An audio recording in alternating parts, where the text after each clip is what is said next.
All right, welcome back, everyone. Today, we're jumping into a really fascinating journey into the architecture of networks. In this explainer, we're going to explore the foundational geometry of graph theory, and then, and this is the fun part, we're going to actually put those geometric structures into motion.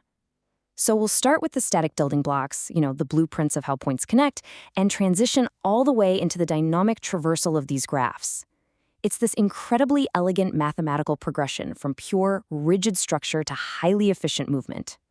Okay, let's quickly look at the blueprint for this explainer. First up, we'll establish our basic vocabulary with essential graph families. Second, we'll learn how to deconstruct those families by looking at subgraphs and induced subgraphs. Third, we'll make that shift from static to dynamic by navigating walks and paths. And finally, we're going to uncover a really beautiful piece of logic in reducing walks to paths. All right, Section 1, Essential Graph Families. Let's get into it. So, to build our vocabulary, we really need to begin with the absolute extremes of connection. A complete graph, which we denote mathematically as K sub n, is a simple graph where every single distinct vertex is directly adjacent to every other vertex. It is a state of total, uncompromised connection. But on the exact opposite end of the spectrum, we have the empty graph, which has vertices, sure, but absolutely zero edges. It represents total, complete isolation.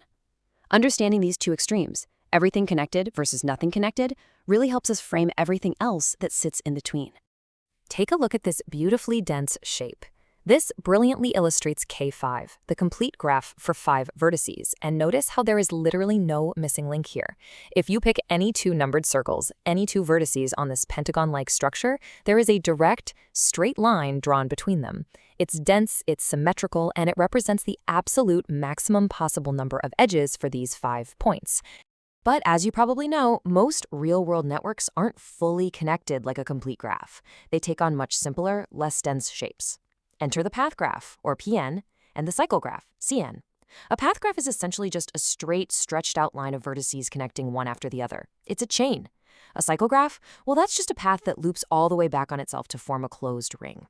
These are the humble, super foundational shapes that actually make up the vast majority of the complex networks we interact with every single day. Okay, so we've seen the simple, straight lines and the perfectly dense pentagons. But what happens when things get a bit more intricate? Our source material actually points out that there are corners of graph theory that get pretty wild. So let's look at a slightly more obscure, kind of mysterious family of graphs. Now, what's really fascinating here is the sheer visual complexity we hit when we look at kinesiographs, specifically this incredibly famous example, the Peterson graph. Instead of just numbering vertices 1 through 5, the vertices here are actually 2-element subsets of a 5-element set, like the subset 1, 2 or 3, 4. And here is the kicker. An edge is only drawn between them if those subsets share absolutely no numbers. They must be completely disjoint. The result is this stunning, star-like structure embedded right inside a pentagon. It's a brilliant reminder that relatively simple rules of connection can create incredibly complex, visually striking architectures. Moving right along to Section 2, Subgraphs and Induced Subgraphs. Let's start breaking things down. When we start deconstructing a graph, precision in our language is absolutely critical. A standard subgraph is formed simply by throwing away some vertices and some edges. It's a very loose, forgiving definition. But an induced subgraph? That is much stricter. For an induced subgraph, you throw away certain vertices, yes, but you are only allowed to remove the edges that were physically severed because they lost an endpoint. If 2 vertices survive and remain in your new graph, and they were connected in the original blueprint, they must remain connected in the induced subgraph. It perfectly preserves the internal relationships of the surviving points. Let's ground this with a few specific structural properties to make it concrete. A complete subgraph is inherently an induced subgraph. Why? Well, by definition, all possible edges are already there. A triangle buried inside any larger graph? That's just an induced K3 graph. Now, consider a path inside a cycle graph. A path graph Pn is a subgraph of a cycle graph Cn for sure, but it is not an induced subgraph. Because to make a path out of a cycle, you actually have to arbitrarily delete that final connecting edge, even though both of its endpoints are still sitting right there in your new subgraph. See the difference? Now, another way to manipulate graphs is by merging them together, which is known as a disjoint union, but you have to be super careful with identities here. Take a standard C3 cycle graph with vertices 1, 2, and 3. If we want to merge this with another graph that also has vertices named 1, 2, and 3, Absolute mathematical chaos ensues because the identities overlap. The solution is relabeling. Notice how systematically renaming the vertices to coordinates, like going from simply 1 to 1, 1, 1, 2, and so on, formally protects the identity of every single point. This way we can build massive composite networks without overlapping our blueprints. Which brings us to Section 3, Navigating Walks and Paths. Okay, so here is where we pivot. We are officially leaving the static geometry of blueprints behind, and we are stepping into dynamic traversal. Think of the vertices as towns and the edges as roads. The absolute crucial point here is the distinction between a walk and a path. In graph theory, a walk is just any finite sequence of connected vertices. You can wander around, you can backtrack, you can visit the exact same town 5 times if you want. It's just a sequence of valid roads. But a path? A path is highly disciplined. A path is a walk where all the vertices you visit are strictly distinct. No loops, no backtracking, no repeated towns. Period. Let's use this specific hexagon graph right here as our map to visualize this in real time.